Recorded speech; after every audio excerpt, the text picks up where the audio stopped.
सुबह शाम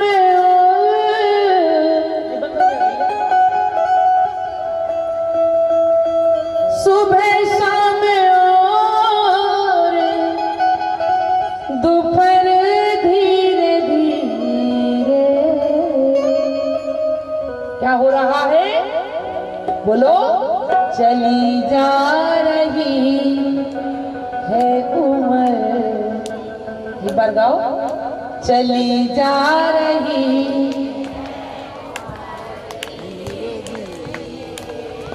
अरे 4 साल पहले मिले थे तो बाल काले थे, अब सफेद हो गए। अरे चश्मा लग गया, खिसक रही है धीरे धीरे। अगर जीवन में कल्याण चाहिए, अगर चाहते हो जीवन में कल्याण, तो भजो राम आठों पहर हरि भजले। ये बहुत अच्छा मौका दिया है, अब दोबारा मिलने वाला नहीं है। हरि भजले हरि भजले हरि भजने का मौका है। ये मौका मिला है, बड़े भाग मानुस। कब भजे? बूढ़े हो जाएंगे, लठिया हाथ में आ जाएगी, कमर झुक जाएगी, तब ना। अभी भजले करत करत अभ्यास थे जड़ मत हो।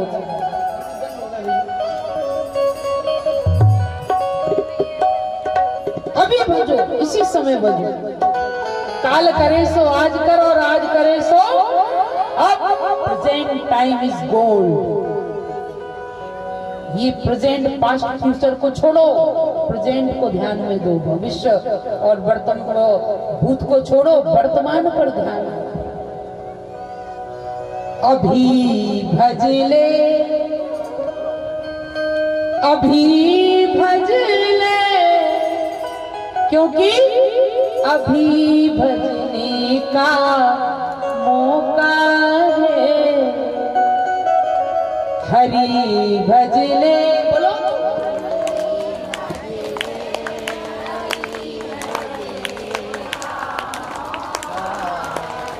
वो कहते नहीं कि मौका अब पछताए का होते है जब चिड़िया चुग गई।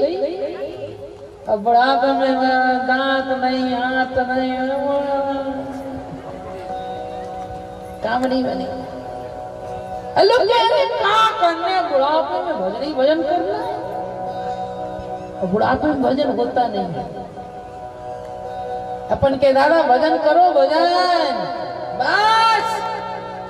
पोती को ब्याह हो जाए फिर कच्छु काम नहीं बचो, अब भजन ही करना है बस। मोड़ी ब्याह और कर ले बस, फिर कच्छु नहीं करना भजन। दादा भजन नहीं कर रहे कि पोती को ब्याह हो जाए। तुम्हें क्या लेने देना पोती से भाई? पोती का पिता जाने। तुमने अपनी बेटी का ब्याह कर दिया, तुम्हारी जिम्मेवारी खत्म। अब उसकी बेटी की जिम्मेवारी वो जाने। अब दादा भजन नहीं कर रहे, पोती को ब्याह हो जाए, अच्छो मोड़ा मिल जाए, अच्छो ब्याह हो जाए।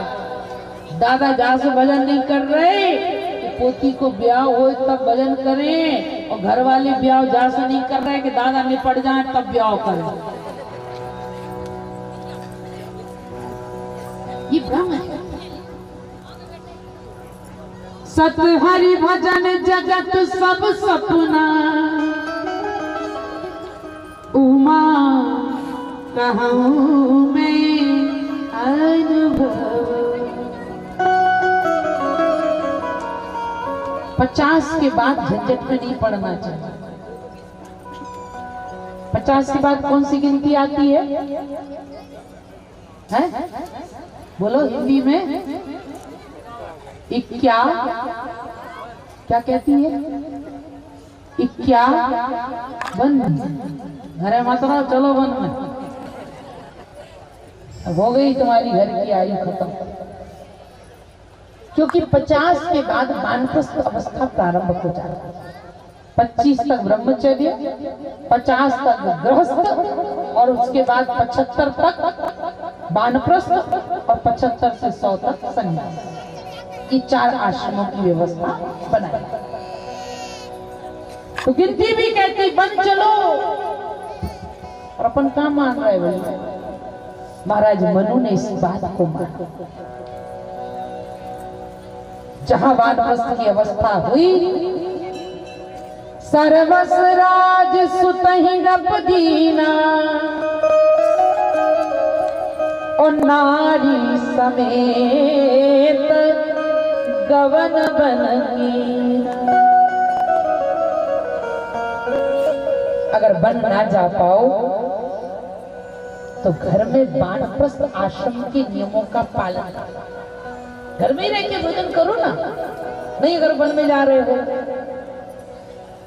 पर महाराज मनु ने उत्तानपाद और प्रियव्रत ये दोनों पुत्रों को राज्य सौंपा और चल विवाह किया बेटियों का। आकुति देवहूति प्रसूति का विवाह करके प्रियव्रत उत्तानपाद को राज्य दे करके नारी समेत गवन बन कीना।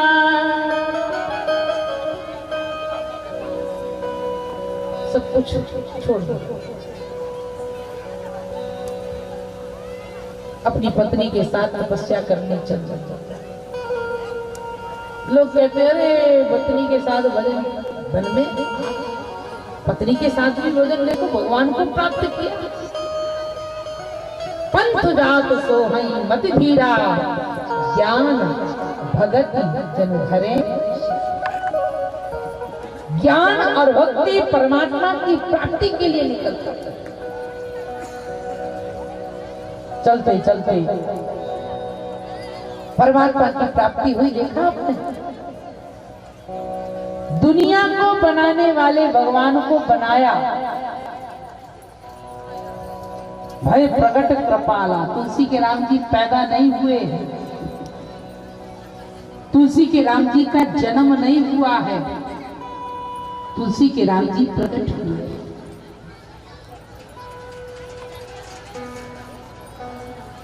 और प्रकट किसने किया? भगवान तो चतुर्भुजी प्रकट हुए थे, शंख चक्र पद्म गदाधारी।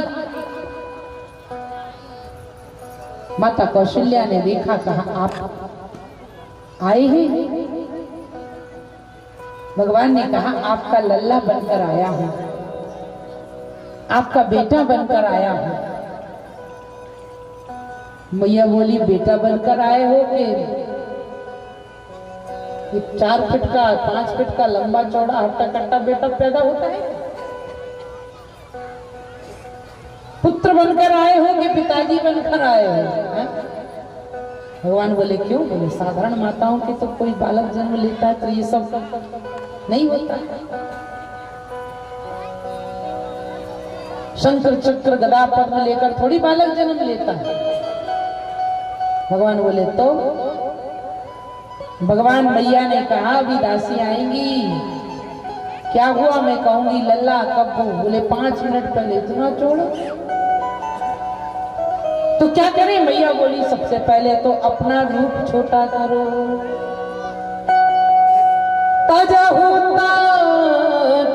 ये रूपा, ये रूप नहीं है रूपा, 5 शब्दों में कौतुक भरा है। रूप छोटा पर रूपा बड़ा। तजबुता ये रूपा की जय शिशुलीला। भगवान कहती, मैया कहती शिशुलीला करो, शिशुलीला। भगवान बोले शिशुलीला कैसे होती है? मैया ने कहा कि जब बालक जन्म लेता है तो जन्मते ही रोता है। कहाँ कहाँ कहाँ, दादी कहाँ, मम्मी कहाँ, पापा कहाँ, कहाँ कहाँ पूछता, हम कहाँ, तुम कहाँ। भगवान बोले तो क्या करें? बोले रो। भगवान मैया बोली रो, शिशु लीला करो, रो। भगवान बोले रोना भी पड़ेगा। मैया बोली जीवन का आरंभ ही रोने से होता है, और रोते रोते खुद तो दुनिया से चला जाता है और अपने पीछे न जानो कितनों को रोते छोड़ नो। आज भगवान को रुला रही है भारत की नारी, भगवान भी रोने का प्रयास कर रहे हैं। सुन बचन सुजाना रोदन ठाना, कहाँ करके रोने। मैया बोली बस बस आज ही रो लोगे, अभी बहुत रोना है। दशरथ जी का मरण होना तब रोना है, सीता जी का हरण होगा तब रोना है, लक्ष्मण को शक्ति लगेगी तब रोना। अभी तो बहुत सारी रोने की लीलाएं, आज ही सब रो लीजिए। बोले आप ही ने तो कहा कि रो। मैया बोली रो तो रहे हो बहुत अच्छा, पर जिस स्वर में रो रहे हो वैसा स्वरूप नहीं। क्या करें? मैया बोली तजबु तात ये रूपा कीजे शिशु लीला। शिशु लीला करो, शिशु लीला। भगवान बोले क्या करें, छोटे बन के रोने लगो। दुनिया को भगवान बनाता है पर भगवान को भारत की देवी बना ले। धन्य है ये भारत की भूमि, ये धन्य है भारत की देवी, भारत की माताएं, वो भगवान को भी धरती पर उतार करके बना देती।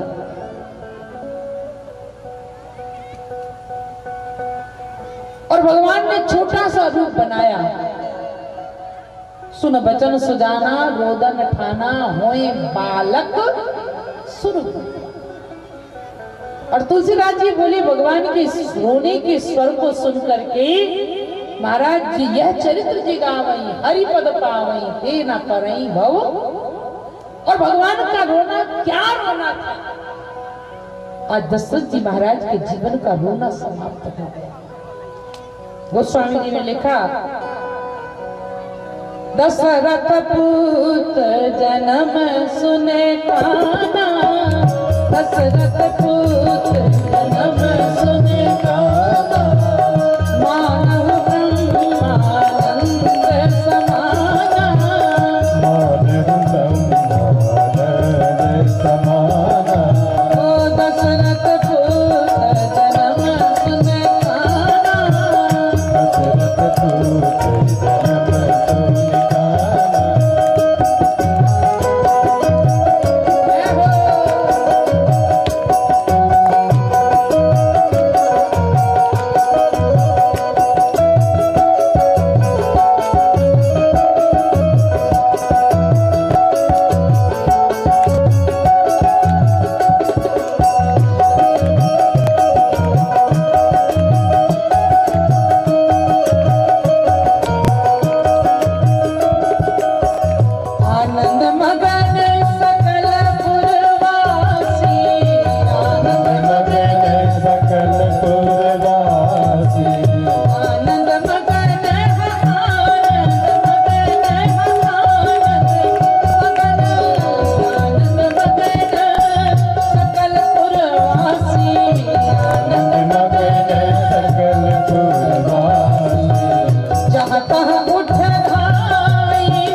है आनंद मगन सकल प्रवासी, जहां तहां उठ भाई सब। ये परमात्मा के भजन का प्रताप है। उमा कहूं मैं अनुभव अपना, सत हरि भजन जगत सब सब। ये 23,000 वर्ष की भजन का प्रभाव है, क्योंकि संत हरि भजन और ये संत भगवान का भजन है, इसलिए दशरथ जी के घर में साक्षात सत्यनारायण का अवतार हो गया। बोले सत्यनारायण भगवान। बड़े आनंदित हैं दशरथ जी महाराज। और आज क्या रोना था भगवान का। ओहो, स्वर में रो रहे हैं। महलों से आवाज निकली, दशरथ जी के कान में पड़ी और प्रभु के रोने को सुनकर के दशरथ जी के जीवन का रोना समाप्त हो गया। अभी तक तो निज दुख सुख सब गुरु ही सुना है, अब दुख रहा ही नहीं, सुख ही सुख। आज जीवन का रोना समाप्त हो गया बालक के जन्म से। और संसारियों का रोना उसी दिन से शुरू होता है जिस दिन घर में बालक जन्म ले। अच्छा निकल जाए तो जीवन बहुत अच्छा, कहीं बेटा नालायक निकल जाए तो जिंदगी भर रोना। बेटा जन्म लेके मर जाए तो माता 2-4 महीने रोती है, जवान होकर मर जाए तो 2-4 वर्ष रोती है, और कहीं बेटा नालायक निकल जाए तो माँ जिंदगी भर। और कोसती है, कहती है कि मैं बांझ क्यों न रही तो जैसे बेटा मिला, इससे अच्छा तो मैं बांझ थी होती तो अच्छा होता। तुझे भगवान ने जन्म क्यों दिया मेरी कुक्षी से। पूत सपूत तो का धन संचय, और पूत कपूत तो का धन। हम लोग भ्रम कर जाते हैं। ये मत मानना कि जो जन्म लेकर आया है ये आपका बेटा ही है, ऐसा मानना उचित नहीं है। शास्त्रों में 4 प्रकार के पुत्र बताए। मित्र पुत्र, शत्रु पुत्र, ऋणी पुत्र, और जो हमारे जीवन के जितने अच्छे कर्म हैं वो सारे के सारे कर्म एकत्रित होकर जो पुत्र ले जन्म, पुण्य पुत्र उसका नाम है। अगर पुत्र का आपके साथ मित्रवत व्यवहार है, अरे यार पापा, अरे यार पापा, एक साथ खाए, एक साथ सोए, एक साथ बैठे, एक साथ उठे, मित्रवत व्यवहार करे, तो समझ लेना ये आपके पुत्र नहीं है, ये आपके पूर्व जन्म का कोई मित्र आपके घर में पुत्र बनकर।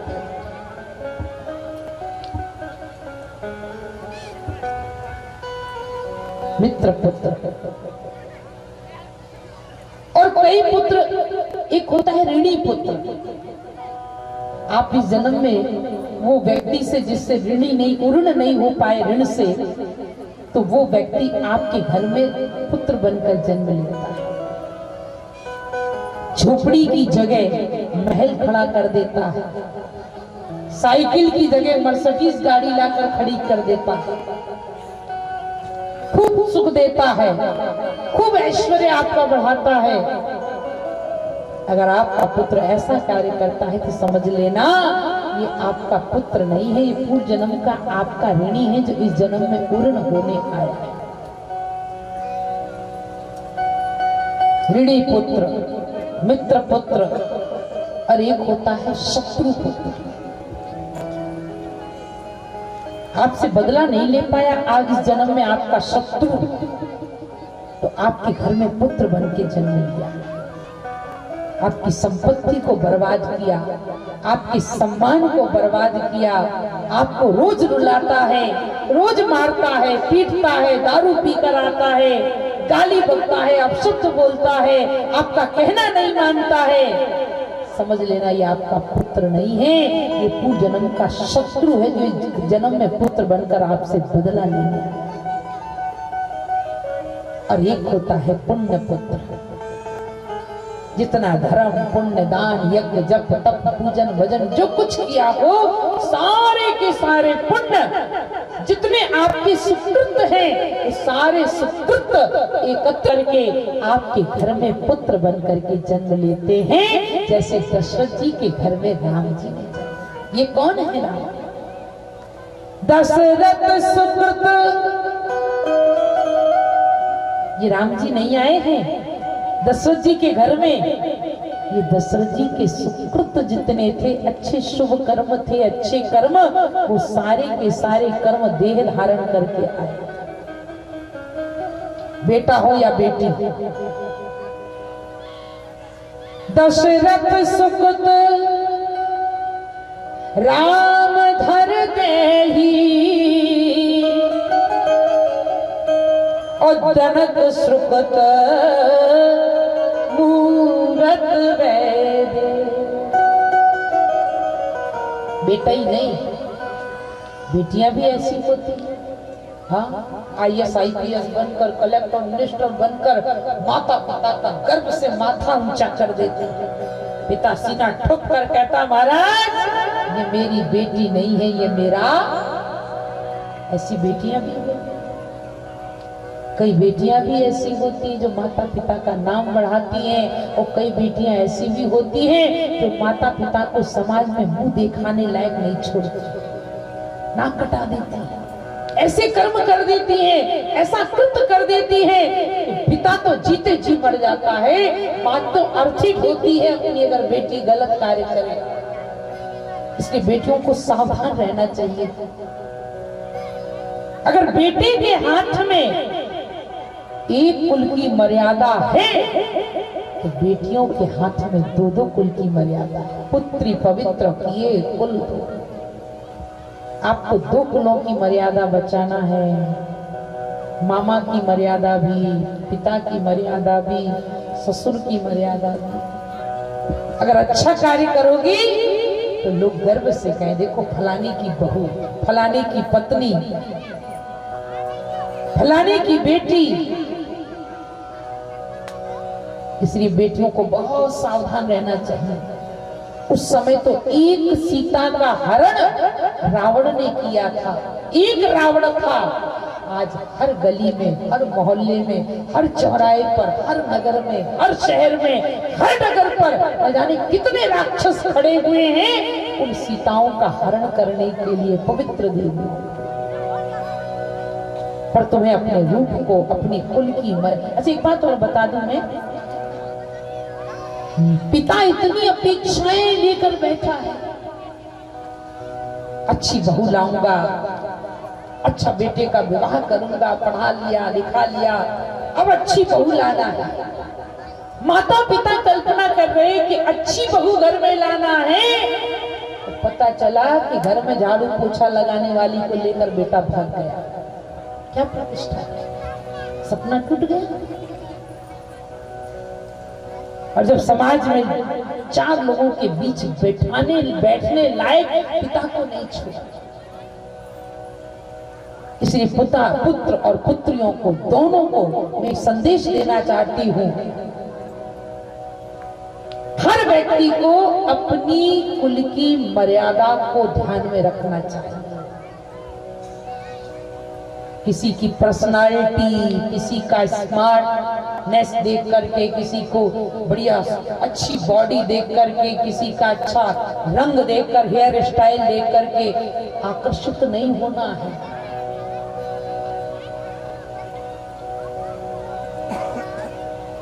हर बेटा या बेटी के माइंड में अगर एक बात, जैसे मोबाइल में फीड कर लेते हो ना नंबर, कॉन्टेक्ट नंबर, ऐसे दिमाग में एक बात फीड कर लो कि आप जब भी गलत कदम उठाने की कोशिश करो, या आपके जीवन में कोई ऐसा टर्न आए, कोई ऐसा मोड़ आए कि आपको ऐसा गलत कदम उठाने की अगर आवश्यकता पड़ रही हो, तो हमेशा अपने दादा परदादा और अपने पिता की मर्यादा को याद रखना।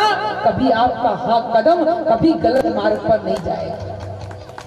मैं किस घर की बेटी हूँ, मेरे पिता क्या है, मेरे दादा क्या है, ये ध्यान में रखना।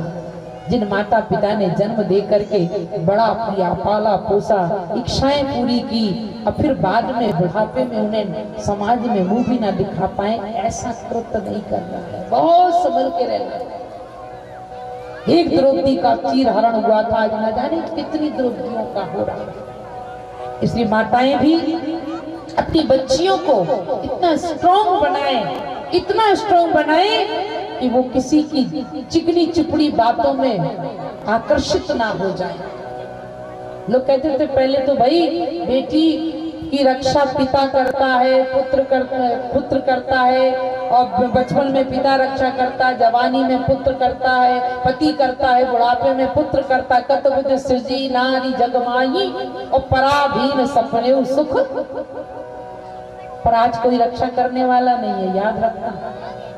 आज रक्षक ही भक्षक बन रहे हैं। लोग कहते थे पहले बेटियां घर में सुरक्षित हैं, बाहर असुरक्षित हैं। आज तो बाहर से ज्यादा घर में असुरक्षित हो रही है बेटियां। इसलिए बहुत सावधानी माताओं, आपको इनका गुरु बनना है। और आत्मरक्षा, अरे एक पति की बात छोड़ो, द्रौपदी के 5 पति थे पर द्रौपदी की रक्षा नहीं कर पाए दुशासन दुर्योधन के आगे। इसलिए द्रौपदी की रक्षा किसने की? उसके बल ने और भगवान ने आकर रक्षा। इसलिए जनक सुकृत मूरत वैदे, बेटा हो या बेटी, ये व्यक्ति के जीवन के सुकृतों का फल होता है कि अच्छे बेटा बेटी का जन्म घर में हो। हम इतनी उम्मीदों से, इतनी सपने देखते हैं, उन्हें पाल पोस कर बड़ा करते हैं। आज महाराज दशरथ का जीवन धन्य हो गया। श्री राम के जन्म से उनके जीवन का रोना समाप्त हो गया।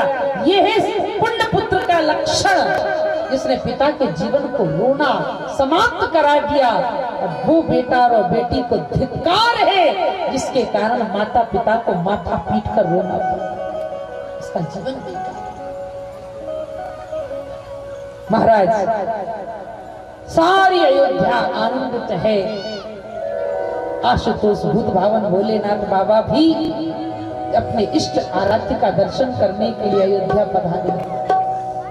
परमानंद प्रेम सोत फूले और बीथिन फिरही मगन मन भूले। अयोध्या की पावन गलियों में भगवान शंकर अपने इष्ट आराध्य का दर्शन करने के लिए लालाए थे। भगवान पालने में झूल रहे हैं और भगवान से रात्रि बड़ी रुष्ट है। मास दिवस का दिवस भा मरम न जाने कोई, रथ समेत रवि था क्यों तो निशा कवन विधि। और बाबा ने तो निशा का प्रवेश करा दिया। वो तो पूरी सोहित यही भांति प्रभु ही मिलन आई जनु। साहित्यिक रात्रि बना करके बाबा ने प्रवेश करा दिया। उड़ई अवीर मनहु अरुणारी, अगर धूप जनु बहु अंधियारी, मंदिर मनी समूह जनु तारा, नृप ग्रह कलश सो इंदु। पूरी रात्रि बना और रात्रि ने भगवान का दर्शन किया। भगवान ने आश्वासन दिया, ये अवतार तो हमारा रात्रि में हुआ और अगला अवतार हमारा, ये अवतार तो दिन में हुआ पर रात्रि, अगला अवतार तुम्हारे समय में होगा। भादों की अष्टम तिथि, कृष्ण पक्ष आधी रात, और द्वापर में धरी हूँ जन्म, जाओ हृदय। रात्रि को तो आश्वासन मिल गया पर चंद्रदेव बड़े दुखी थे। भगवान ने कहा चिंता मत करो, अवतार भले सूर्यवंश में हुआ है पर नाम के आगे चंद्र तुम ही रखो। रामाय राम भद्राय रामचंद्राय वेदसे, रघुनाथाय नाथाय सीताय पते नमः। मेरा नाम रामचंद्र, रामाय राम भद्राय रामचंद्राय, श्री रामचंद्र कृपालु भद्र। चंद्रदेव भी प्रस्थान कर गए। भोलेनाथ ने दर्शन किए और भगवान श्री राम दिव्य बाल लीला करते हैं। सभी लोग आनंदित हैं। देखो घर का वातावरण कैसा। अयोध्या में भगवान ने जन्म लिया। अयोध्या का अर्थ है कि जहां कभी युद्ध ना हो, है ना, युद्ध ना हो उसका नाम अयोध्या। जिस घर में युद्ध होता है हम अपनी घर को ही अयोध्या बनाए, है ना। पति पत्नी में युद्ध ना हो, सास बहू में युद्ध ना हो। अगर हम अपने घर को अयोध्या बनाएंगे तो हमारे घर में ही भगवान का प्रकट हो जाएगा। दशरथ जी महाराज ने बड़े अच्छे सुकृत किए और ये भगवान के भजन का प्रभाव था कि श्री राम जैसे पुत्र उन्हें प्राप्त हुए। सतहरि भजन जगत साम सपना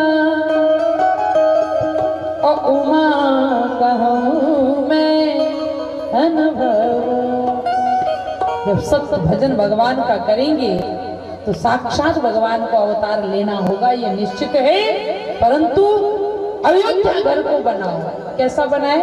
भाई भाई में प्रेम कैसा हो, पति पत्नी में प्रेम कैसा हो, सास बहू में प्रेम कैसा हो, है ना, पिता पुत्र में प्रेम कैसा हो, कैसा होना चाहिए?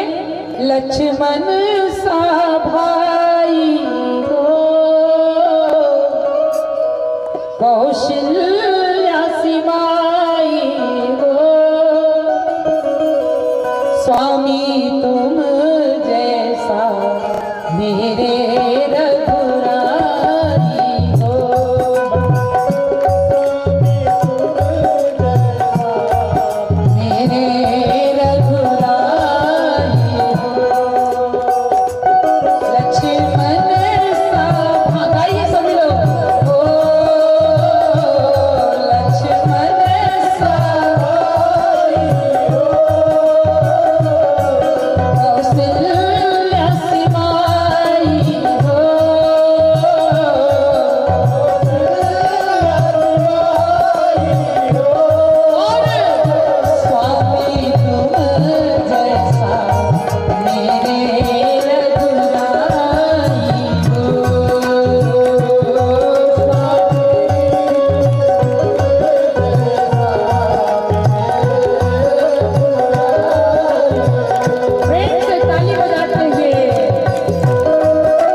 कुश के जैसी संतान हमारी हो।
कही जाई बात विराट ना कुछ कही जाई चितवन की गति अति सुखदाई चितवन की गति अति सुखदाई मंगनी मन हरी आरती हरी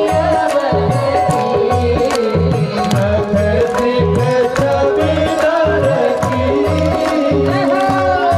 आरती करिए सियावर की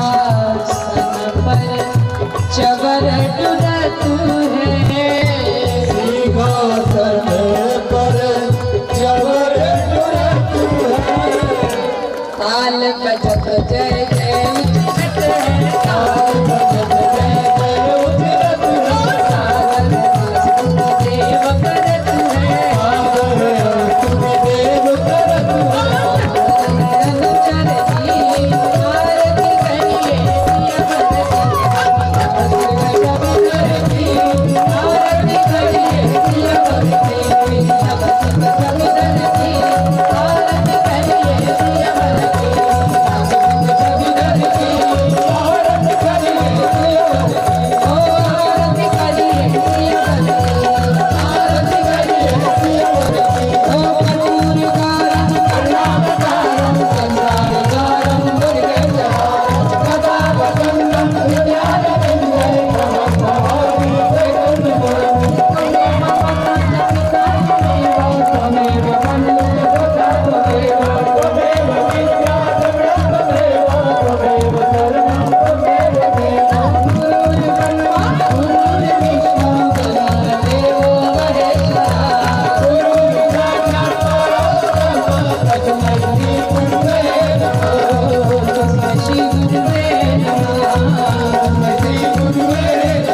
एकदन्ताय विद्महे वक्रतुण्डाय धीमहि तन्नो दन्ति प्रचोदयात् ॐ गणयम्बिकायै च विद्महे कर्मसिद्ध्यै च धीमहि तन्नो गौरी प्रचोदयात् तत्पुरुषाय विद्महे महादेवाय धीमहि तन्नो रुद्रः प्रचोदयात् आदिशक्त्यै च विद्महे सर्वशक्त्यै च धीमहि तन्नो देवी प्रचोदयात् रुद्रदेहायै च विद्महे मेकलकन्यकायै च धीमहि तन्नो देवः प्रचोदयात् रामचन्द्राय विद्महे दाशरथाय धीमहि तन्नो रामः प्रचोदयात् जनकनन्दन्यै च विद्महे भूमिजायै च धीमहि तन्नो सीतः प्रचोदयात् सेवन्दिका बकुलचम्पकपाटुलाब्जै पुण्णागुजातु करवी ररसाल पुष्पै बिल्वप्रवाल तुलसी दलमञ्जरीभिः त्वां पूजयामि जगदीश्वर मे प्रसीद नाना सुगन्धपुष्पाणि यथा गावो पुष्पाञ्जलिर्मया दत्तं ग्रहाण परमेश्वर मंदपुष्पाञ्जलिं समर्पयामि। श्रद्धा और प्रेम से बोलिए राघवेंद्र सरकार की जय। यज्ञ नारायण भगवान की जय। लीलावती मैया की जय। हनुमान जी महाराज की जय। धूनी वाले दादाजी की जय। दादा दरबार की जय। छोटे दादाजी की जय। हर हर नर्मदे हर काल हर कंटक हर सुख की लहर कर हर हर महादेव शंभो। अधिकारी दर्शन का अधिकारी कौन जा दर्शन का अधिकारी। आकाश में बादल भी छा जाते हैं कभी कभी दर्शन करने के लिए। भानु बोले वाणी कबीरा मेरे रंग यदुबीरा। भगवान राघवेंद्र सरकार की प्राण प्रतिष्ठा हो गई कल। भानु बोले वाणी कबीरा मेरे रंग यदुबीरा। अवधि अवतरे मनुज तन धरे। अवधि अवतरे मनुज तन धरे। चाहे हमई बलहारी हमई जा दर्शन के अधिकारी। आप सब दर्शन के अधिकारी बनिए कल। अस्तु।